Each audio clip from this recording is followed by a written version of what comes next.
Hola, soy Sergio Pedro Viejo, del canal de la Era Napoleónica, un proyecto de divulgación donde tratamos de acercar esta etapa tan fascinante de la historia. El pasado 25 de julio estuvimos con José María Leclerc, quien tuvo la amabilidad de realizar con nosotros una ruta guiada por las calles de San Sebastián para preparar los vídeos conmemorativos sobre el asedio. Espero que los disfrutéis y no os olvidéis pasaros por nuestro otro canal, por la Era Napoleónica, para ver los vídeos completos editados.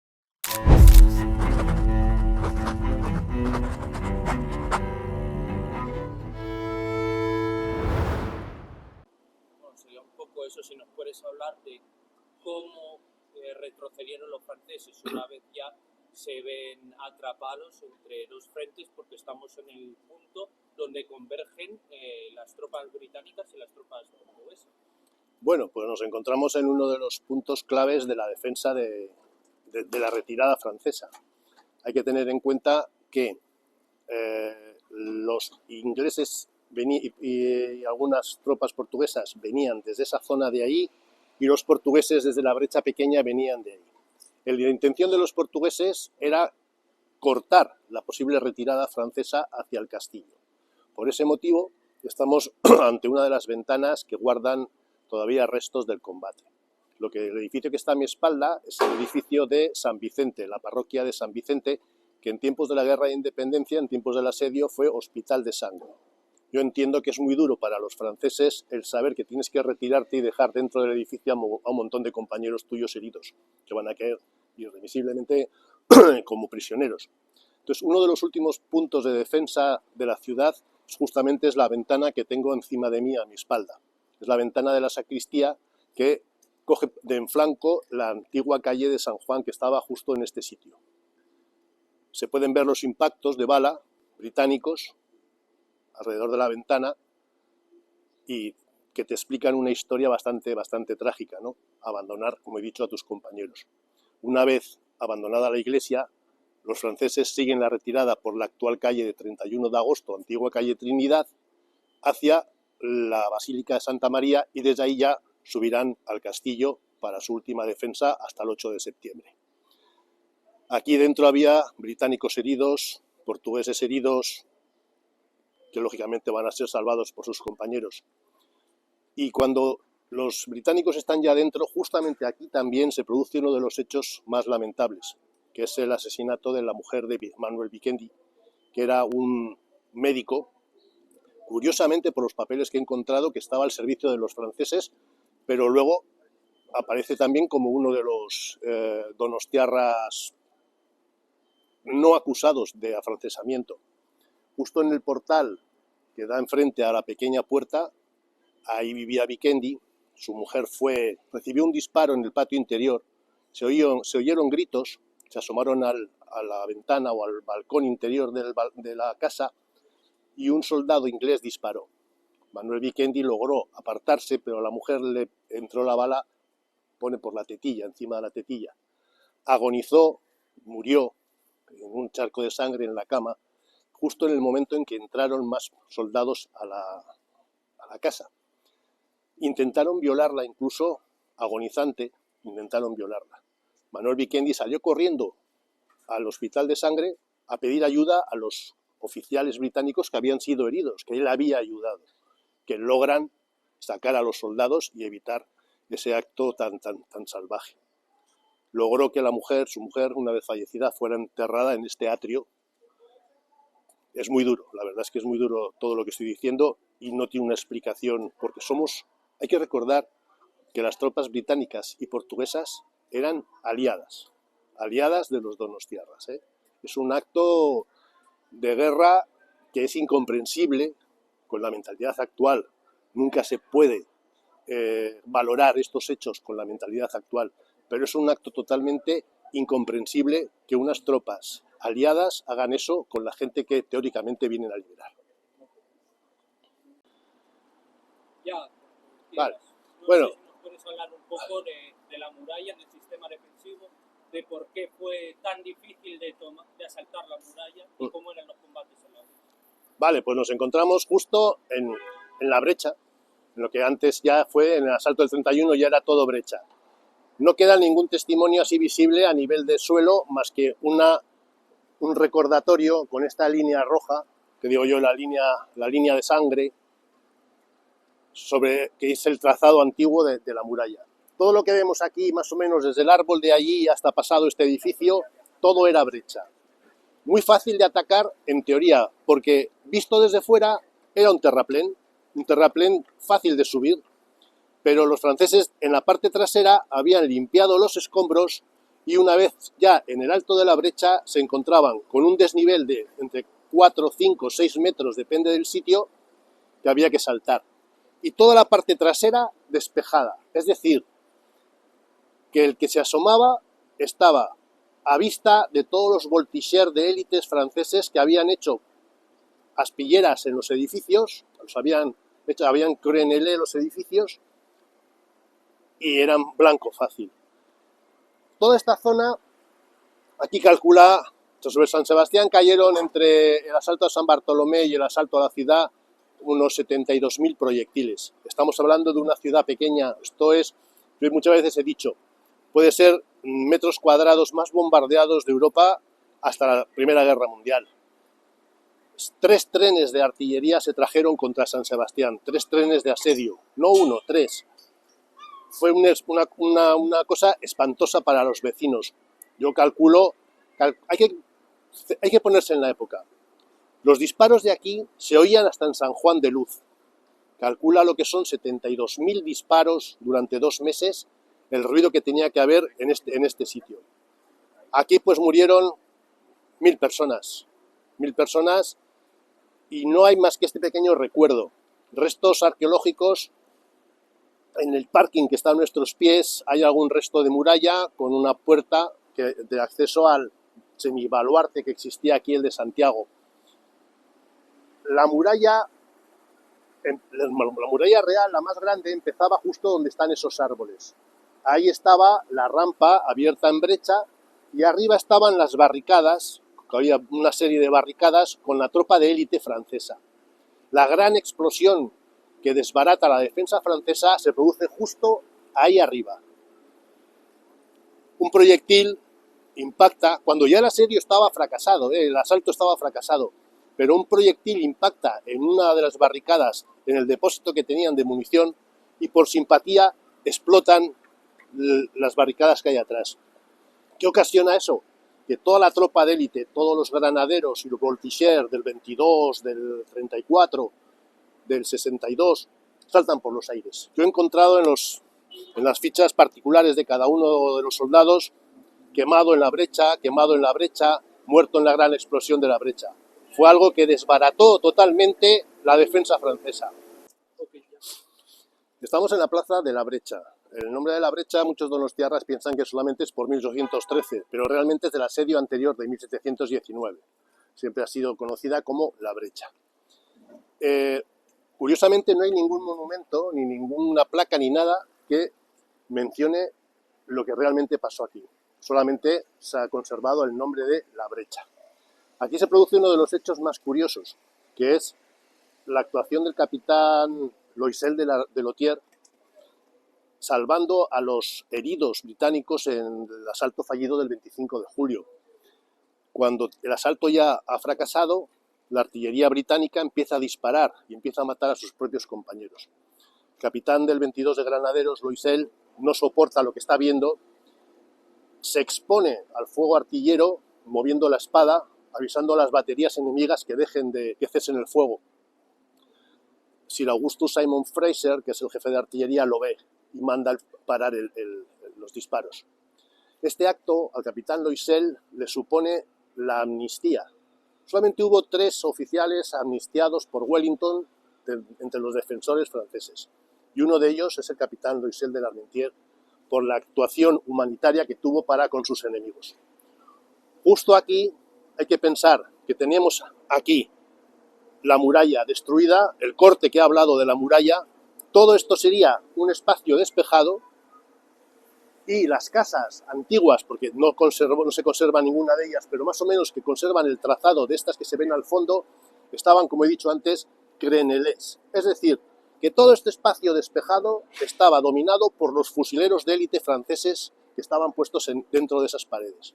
Eso es un espacio de muerte, porque aparte de las dificultades de avanzar bajo el fuego enemigo, ten en cuenta que aquí pues, habían tirado clavos, muebles, patas, hierros, para total dificultar mucho más todavía el avance británico.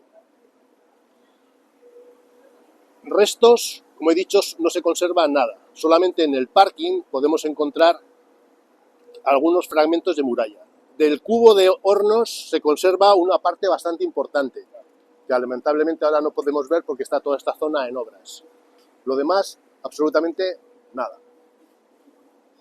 Nos encontramos en la calle del 31 de agosto, que es la única que se conserva, la antigua calle Trinidad. La antigua calle de la Trinidad, sí. Según todos los historiadores hasta ahora, solamente se había conservado la parte de las casas de mi izquierda. Pero tampoco es cierto, porque Ugartemendía, que era un arquitecto higienista de su época, lo que quiere es derribar todo lo que queda de la ciudad antigua. Si nos fijamos en los balcones, como he dicho antes, por ejemplo, encontramos este edificio del restaurante La Viña, nos fijamos en los forjados de los balcones y son totalmente diferentes a otro tipo de forjado, que son los forjados de la restauración de la reconstrucción de Ugartemendía. Esta fachada es auténtica también, anterior a 1813, aunque en todos los planos vas a encontrar como que no sobrevivió absolutamente nada de esto. En esta calle hubo combates, porque los franceses hicieron la última defensa en la zona ya de la Basílica de Santa María. Entonces, todos los disparos que venían de los franceses, incluso de una pieza de artillería que tenían instalada ahí, se ven en la fachada del otro lado, lógicamente. La antigua fuente gótica de San Vicente, de la parroquia de San Vicente, y vemos toda la pared totalmente machacada por impactos de la época. De todas formas, en esta calle vamos a encontrar también algún impacto más británico enfilado hacia el otro lado, por supuesto. Vamos para allá. Sí, cuando me digas. Aquí tenemos, por ejemplo, también dos impactos de fusilería británica o portuguesa disparados hacia la última defensa en el atrio de Santa María. La última defensa del atrio la hizo el tercero al mando, Le Chevalier de Saint-Oary, con una pieza de artillería enfilando toda la calle. Se mantuvieron ahí hasta más o menos lograr que todos los soldados desplegados en las fortificaciones más adelantadas de la ciudad lograron replegarse hasta el castillo. Una vez lograda la misión, ellos también se repliegan. Mantuvieron la defensa hasta que los británicos y portugueses empezaron a avanzar perforando las casas, las medianeras de las casas, y ya les enfilaron desde arriba. Entonces se hizo ya la defensa muy dura y ya retrocedieron con sus compañeros. Y ahora la mujer de los cojones, que esta también me saca de mis casillas. He tenido cada bronca. No sé si nos puedes hablar un poco del papel de la mujer en la serie, tanto en los preparativos como durante... Bueno, ahora mismo siempre es políticamente correcto el que las mujeres tengan un papel protagonista en cualquier evento, ¿no? Pero en esa época, si nos metemos en la mentalidad del momento, la mujer no tiene un rol tan importante como se le quiere dar actualmente. Este monumento, que digo yo, de la mujer con los ladrillos, es una invención políticamente correcta, hecha por el ayuntamiento. Es un poquito coger la idea de las Berlinauer de Berlín de 1945, porque no tenía nombres. Pero en 1813 y la reconstrucción de San Sebastián, esto no es cierto, no ocurrió. El papel de la mujer en 1813 fue única y exclusivamente obligadas por los franceses a rellenar las cisternas de agua del castillo, tener que subir con sus cántaras de agua, sus herradas de agua hasta arriba, y ayudar a los heridos en los hospitales de sangre. A eso se limitaron únicamente. Papeles importantes que tuvieron también aparte de esos, lógicamente, defender las casas de sus amos. Los potentados abandonaron la ciudad antes del asedio y dejaron a sus sirvientes al cargo de todas sus posesiones y casas. Eso ocasiona que muchos de las criadas, de las amas de llave, se permanecieron en la ciudad defendiendo los intereses de sus amos durante el asedio de San Sebastián. Eso es exclusivamente el papel de la mujer. Esta casa es la antigua casa Olozaga. Olozaga era el propietario, uno de los potentados de San Sebastián, y fue el primer ayuntamiento de la ciudad después de 1813. Hay que tener en cuenta que el ayuntamiento había sucumbido pasto de las llamas y no tenía un lugar donde reunirse en la corporación municipal. Por eso Lozaga cedió su casa y aquí fue la primera reunión del Ayuntamiento de San Sebastián para empezar a preparar lo que vendría posteriormente, que es lo que llamo yo la resiliencia donostiarra, que es intentar reconstruir la ciudad de San Sebastián. Es un hito importante del cual se conserva solamente una pequeña placa en la fachada del edificio como recordatorio de los hechos que aquí se produjeron. Estamos en el atrio de la Basílica de Santa María. Este es el penúltimo punto de defensa francés. Todas las tropas, como comentaba anteriormente, que estaban defendiendo las fortificaciones más avanzadas, tenían que replegarse hacia el castillo que está a mi espalda. Lógicamente, todas fueron por la zona de ahí, que es la muralla de mar. Los británicos, si llegan a conquistar esta posición, hubieran cortado la retirada, luego era importante mantenerla. Estas escaleras que vemos aquí, antiguamente llegaban hasta la calle Mayor y llegaban hasta la calle Trinidad, es decir, el tráfico rodado estaba cortado, era una posición elevada. Luego la defensa fue bastante más fácil. La defensa estaba encargada al tercero de la plaza, al Chevalier de Santuari, que con un cañón enfilando toda la calle Trinidad, antigua calle Trinidad, se mantuvo aquí hasta que sus compañeros lograron replegarse hasta el castillo. Incluso sabemos el nombre del artillero, el artillero que disparó el último cañonazo en San Sebastián, ciudad, que se llamaba Lafitte, que curiosamente luego vino a vivir a San Sebastián. Conservamos de los combates algunos impactos de bala en esta zona de la fachada de la basílica. Impactos, lógicamente, pues británicos o portugueses que avanzaban desde la calle Trinidad. Tuvieron que abandonar la posición cuando los ingleses avanzan por dentro de las casas y ya desde los altos de los balcones dominan la posición de defensa. Vale, estamos en la subida al castillo. Esta es la última defensa francesa dentro de un edificio civil. A mi derecha tenemos el convento de Santa Teresa. El 31 de agosto los británicos del 9º de línea logran apoderarse del piso bajo, pero los franceses ocupan los pisos altos. Así estuvieron entre 3 y 4 días hasta que los franceses sospechan que están preparando una mina para explosionar todo el edificio y volarlos por el aire y deciden, lógicamente, abandonarlo. El último oficial muerto británico fue justamente aquí. Aquí hay que pensar que había una barricada de barriles, de toneles, incluso hasta de cadáveres. Y un ayudante, el general Hay, vino aquí, señaló varios puntos y llevaba su típico bicornio con plumero blanco y un voltigeur francés situado en algún punto alto del castillo, lo vio y le disparó. El proyectil le penetró por la parte trasera del cráneo y estuvo agonizando, según los testigos presenciales, durante varios minutos. Fue el último oficial británico en morir en San Sebastián. Ya, bueno, estamos en uno de los puntos con una historia más grande del asedio. Esta es la puerta de acceso al castillo, la puerta de acceso al baluarte del Mirador, uno de los puntos fortificados más importantes y con más peso durante la defensa de San Sebastián. Cuando la guarnición se rindió el 8 de septiembre de 1813, con honores militares, desfiló por esta puerta hacia abajo, con sus armas, a tambor batiente, unos 1.200 hombres aproximadamente que sobrevivían del asedio. Posteriormente desfilaron por la ciudad, bueno, con los británicos y portugueses a ambos lados del camino, y hasta que entregaron armas en el glacis de la ciudad, es decir, fuera de ella de la muralla de la ciudad. Esta puerta conserva incluso 2 impactos de artillería que vemos aquí, en esta posición de aquí. Estos supongo que serán de la gran batería que se formó para destruir el castillo, desde el Hornabeque de San Carlos.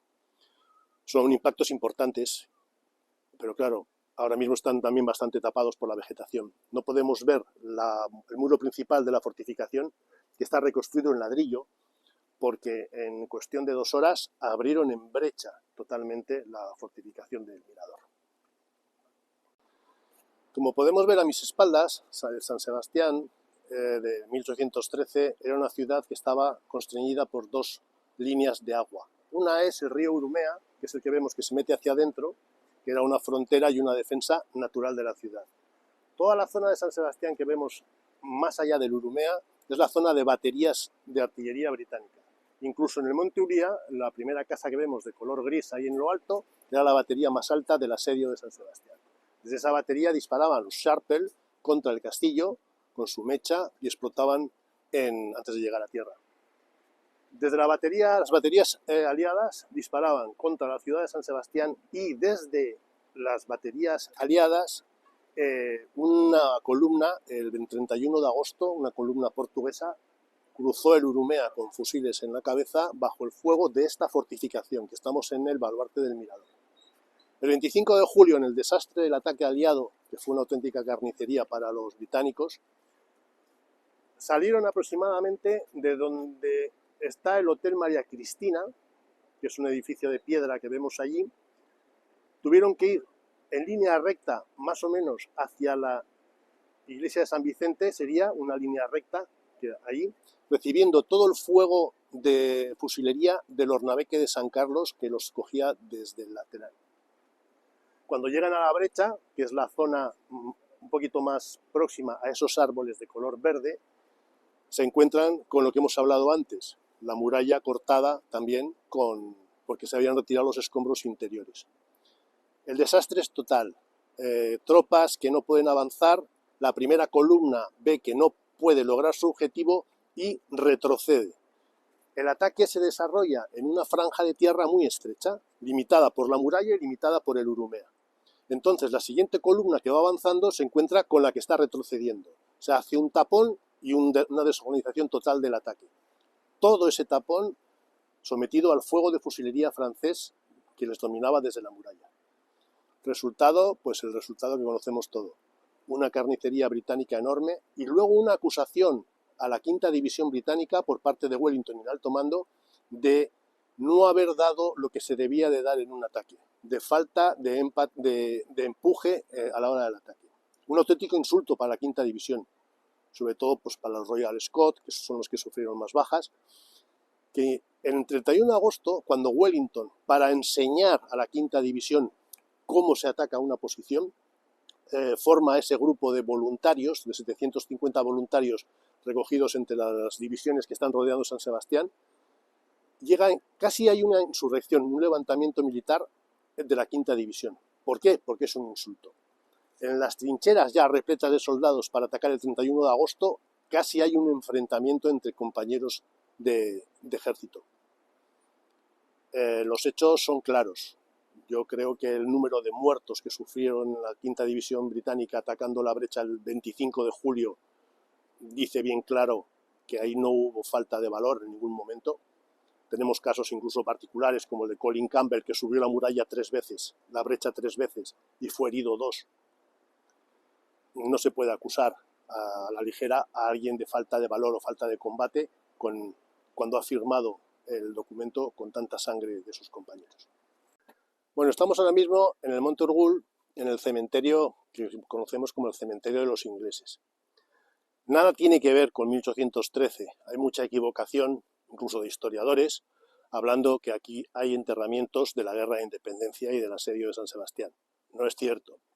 Lo único que hay aquí son oficiales enterrados de 1835-37 de la Primera Guerra Carlista. Y sobre todo oficiales de la Legión Auxiliar Británica que vino a ayudar a los donostiarras. Algunos incluso veteranos del asedio que, por paradojas del destino, ahora en vez de asediar, vienen a defender la ciudad. Hay una piedra que es una incógnita, cómo ha llegado hasta aquí, que sí que tiene que ver con 1813.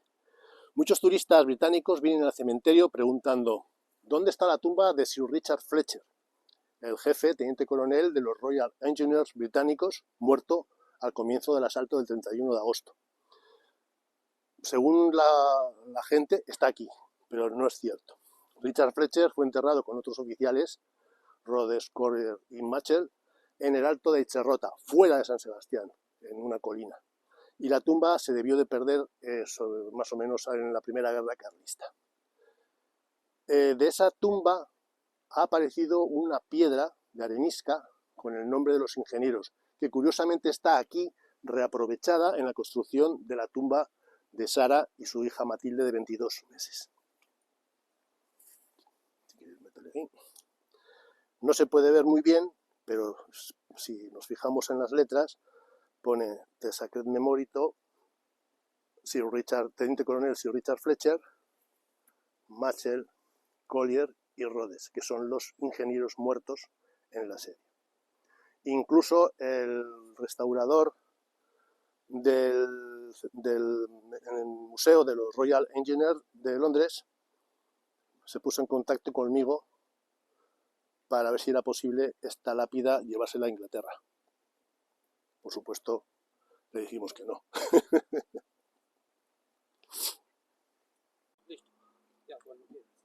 Aquí tenemos unas vistas espectaculares de todo lo que es la bahía, y a mi espalda tenemos la isla de Santa Clara, la isla que está justo en el centro de la bahía de la Concha. Hasta ahora siempre se había pensado que en la isla no había habido combates o combates importantes. Lo cierto es que la isla, desde el principio del asedio, estuvo defendida por un destacamento del 34 de línea, curiosamente italianos en su gran mayoría. Estos soldados estuvieron aquí durante todo el asedio hasta el 27 de agosto de 1813, que fueron expulsados, cayeron prisioneros por un desembarco naval.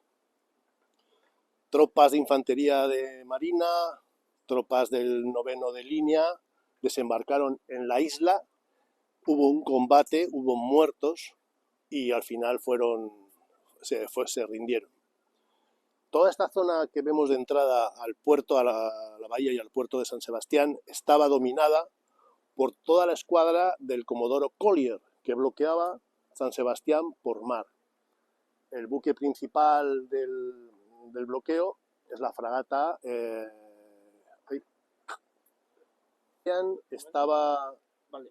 El bloqueo naval de San Sebastián de la escuadra del comodoro Collier estaba encabezado por su fragata, que era la fragata Surveillant, aunque hubo incluso barcos de mayor porte.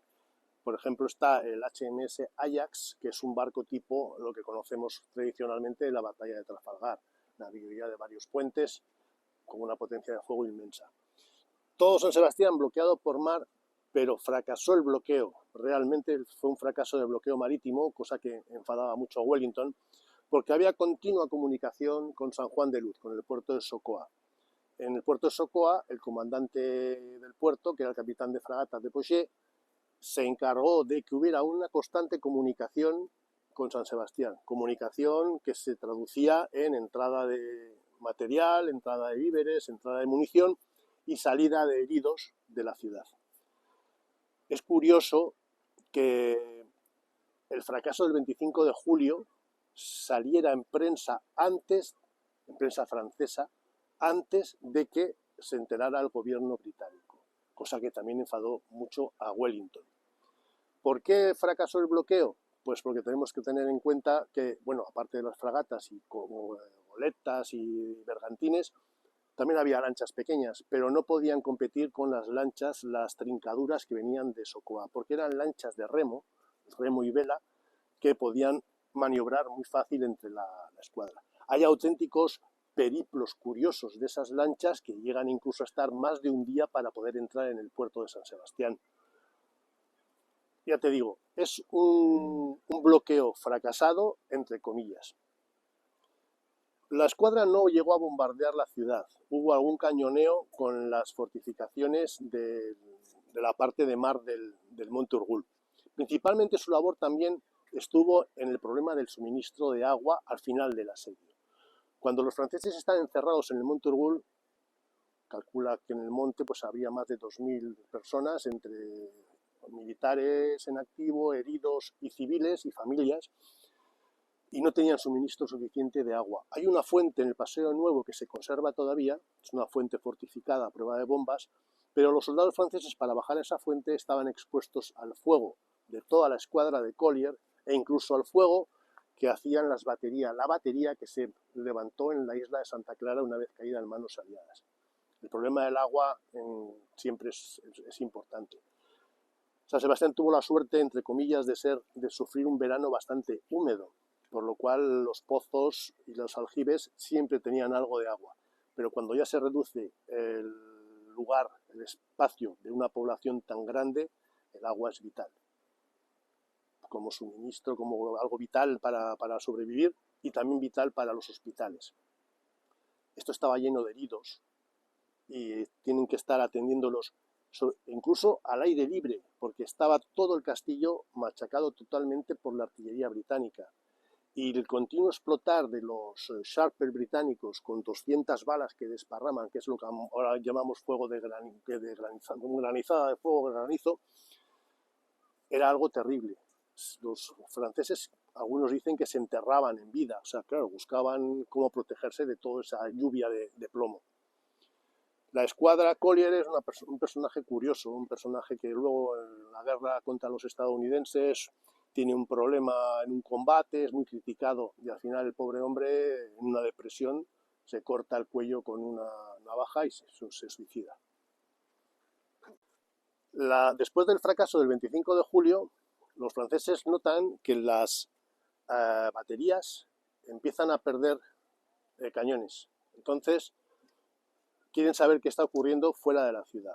Para eso organizan una salida de la guarnición que se produce entre la noche del 26 al 27 de julio, que coge totalmente desprevenidos a los británicos y a los portugueses.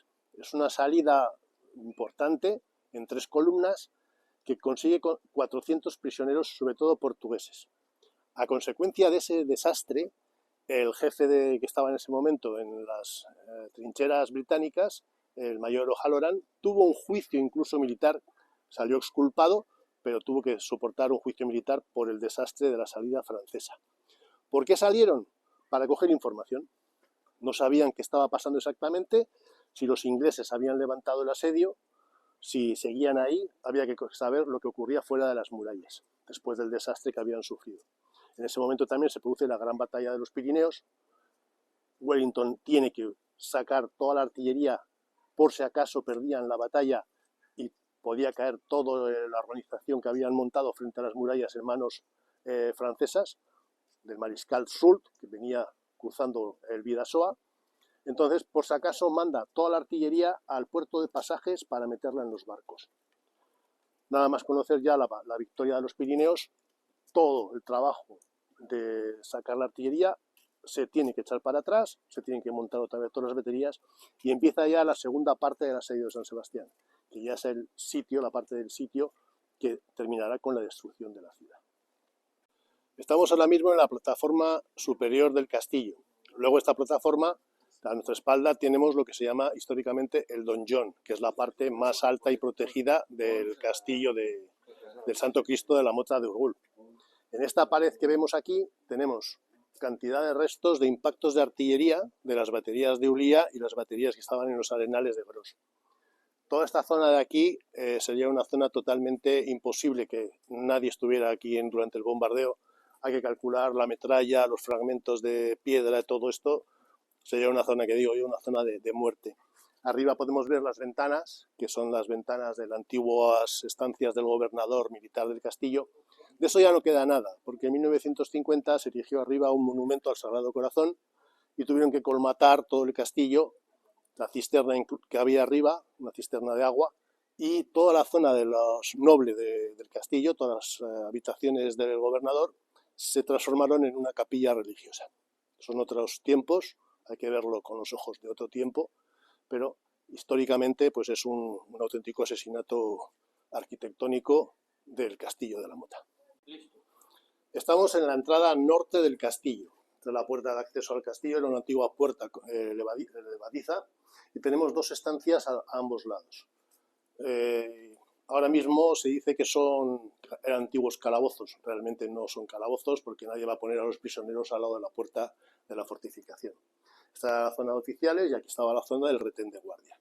Lo cierto es que en esta zona del retén de guardia sí debió de haber en algún momento algún tipo de huésped, entre comillas, no sabemos exactamente en virtud de que estaba en el castillo. En la pared del fondo, una pared enfoscada en cal, hay un montón de grafitis. Los grafitis los podemos ver aquí. Se trata sobre todo de grafitis navales de barcos españoles que tienen la bandera borgoñona, con la cruz borgoñona, de un puente, incluso de 2 puentes. Pero de lo que nos interesa de la época tenemos también alguna cosita. Aquí tenemos un La France y aquí tenemos la firma del artista que aparece en francés Dubray, Dubrin, algo así. Y luego, otra cosa curiosa, el gallo, símbolo republicano francés, que tampoco tiene gran tradición española. Pueden ser grafitis hechos durante la ocupación francesa entre 1808 y 1813 o pueden ser grafitis durante la ocupación de la Guerra de la Convención de 1795. Esa es una cosa que nunca sabremos. Son grafitis de distintas épocas. Los barcos yo los he datado aproximadamente por la tipología de los bauprés y esas cosas del barco sobre principios del siglo XVII. Estas otras ya serían pues finales del XVIII o principios del XIX. O sea que tenemos distintas épocas de... ¿Qué podemos hablar de los prisioneros? Nunca se ha estudiado la parte referente a lo que ocurre después del asedio. Termina el asedio y todos los historiadores hasta ahora parece que se terminó el esto, todos felices, comieron perdices, pero no fue así. Los franceses a la hora de rendirse pusieron claro que no querían permanecer en España porque tenían miedo a represalias. Lo que pactan es que van a ser enviados inmediatamente al puerto de pasajes y de allí a Plymouth. Hay 2 tipos de prisioneros franceses, el prisionero bajo palabra y luego el prisionero común. El prisionero bajo palabras es el prisionero oficial, que da su palabra de honor de no escapar. Es internado, entre comillas, en una población, tiene cierta libertad de movimiento y de tiempo. E incluso recibe una paga semanal o mensual, según se estipule, para su supervivencia en la población. Solamente hay 2 casos de 2 oficiales de San Sebastián de 1813 que rompen el juramento. Uno es atrapado y el otro sí llega a Francia y se reincorpora al ejército francés. La tropa es diferente. La tropa, después de llegar a Plymouth, es internada en los que se llaman pontones, que son prisiones en buques antiguos que ya no están en orden de batalla, que están fondeados en el estuario de Plymouth. La vida dentro es terrible. Tenemos que tener en cuenta que estamos con barcos de combate para 500, 400 tripulantes y actualmente con los prisioneros están totalmente abarrotados, con problemas de salubridad, con problemas de comida, de luz. Muchas veces dicen que cuando había un muerto de los prisioneros se sabía por el olor, cuando empezaba el cuerpo a descomponerse. ¿Por qué se llega a esa situación? Hay que tener en cuenta, primero, el clima de Plymouth, invierno, la situación de la prisión en mitad de un estuario naval, frío, humedad, falta de ropa y falta de comida. ¿Por qué hay falta de ropa y falta de comida? Porque se empieza a privatizar el servicio. En vez de hacerlo el gobierno, lo privatiza en empresas privadas, que lo único que buscan es rentabilidad. Y la rentabilidad se consigue bajando costes. La calidad de la comida baja, el número de mantas, de ropa, también desaparece. Esto ocasiona una cosa muy curiosa, que es el problema del juego. Se sabe que los franceses, los prisioneros, se jugaban la poca ropa que tenían en partidas. Incluso llegamos a tener gente desnuda, con el frío de un estuario de Gran Bretaña. Mortandad. Si estudias los estadillos semanales de los barcos, ves cantidad de soldados muertos, pues por tifus, por fiebres, por problemas pulmonares y sobre todo también por disentería. Al problema del hacinamiento hay que sumar pensar que hay igual 200 personas con diarreas continuas. El olor tiene que ser terrible. Es una cosa común en la época de la Guerra de Independencia. Los españoles hacían lo mismo, con los prisioneros de Bailén acabaron primero en los pontones exactamente igual que los de Plymouth en Cádiz y después lo llevaron a la isla de Cabrera, que hubo hasta casos de canibalismo. Aquí ocurre lo mismo. Muertos, cantidad. Hay un dato muy curioso. Uno de los regimientos defensores de San Sebastián es el 119 de línea. Es un regimiento joven que viene de Guetaria. Se incorpora al asedio ya una vez comenzado.